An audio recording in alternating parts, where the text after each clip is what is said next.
Hey YouTube, here is the Iron Brew guitars were doing well. I sold the ones I did last week and pretty much both sold immediately. So apart from the guy who never turned up, so whoever you are, yeah, luckily someone else wanted it. So this is a Washburn G1v from 1988, which is Washburn are my favourite guitars. This lot.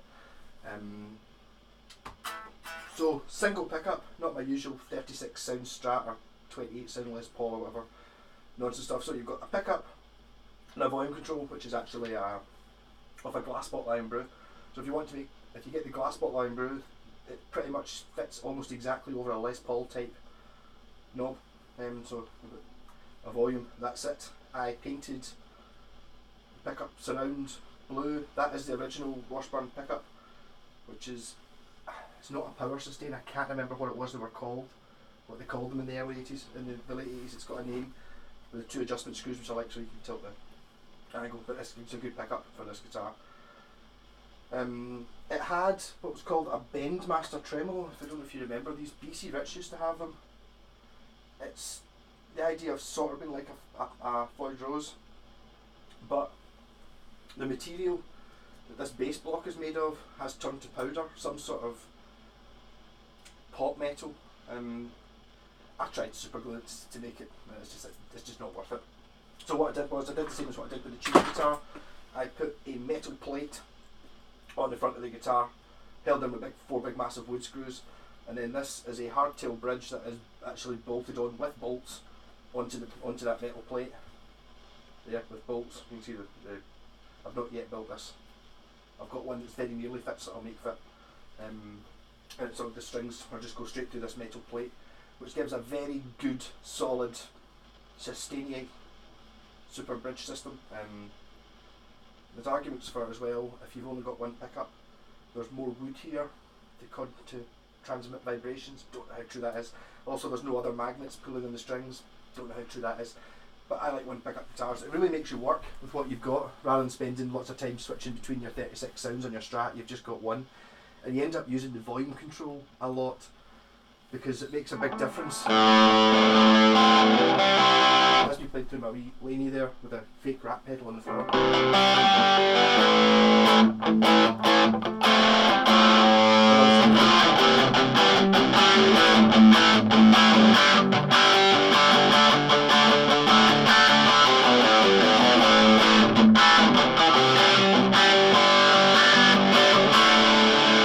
Fantastic sound. I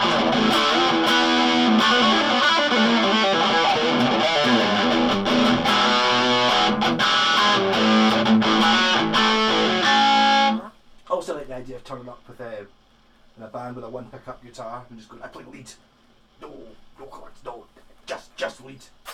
You can't play rhythm guitar on it.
So this is an awesome guitar to play.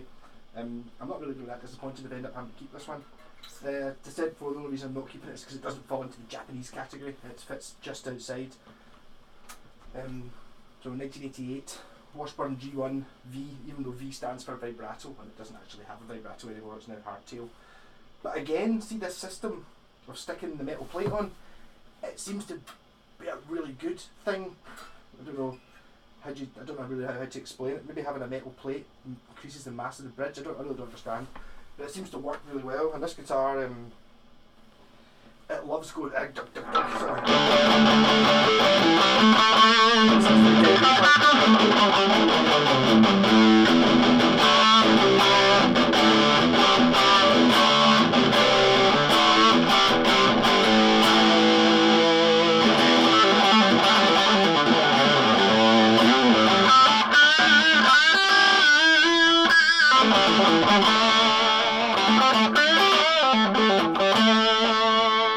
And again, loving one pickup guitars. Although you wouldn't believe it from the guitars, I put lots of switches and stuff in. Having one pickup, having one sound to work with, makes you concentrate more on what you can do on the guitar. I find it very much that you can make it.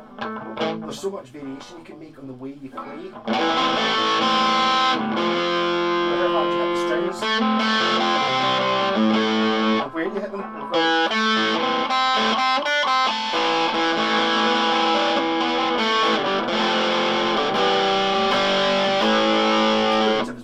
As I have, obviously it cleans up more if I use the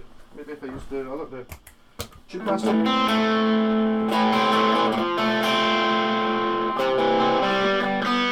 Tube screamer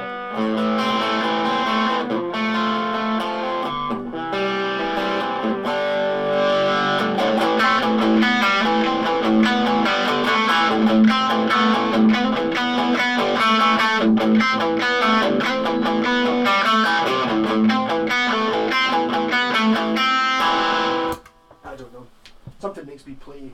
Maybe it's just the fact it's got a pointy head, and it seems to be really good for 80s hair metal, or whatever you call it, your Randy Rhoads and stuff like that. Not that I can play any Randy Rhoads, obviously, that's too hard.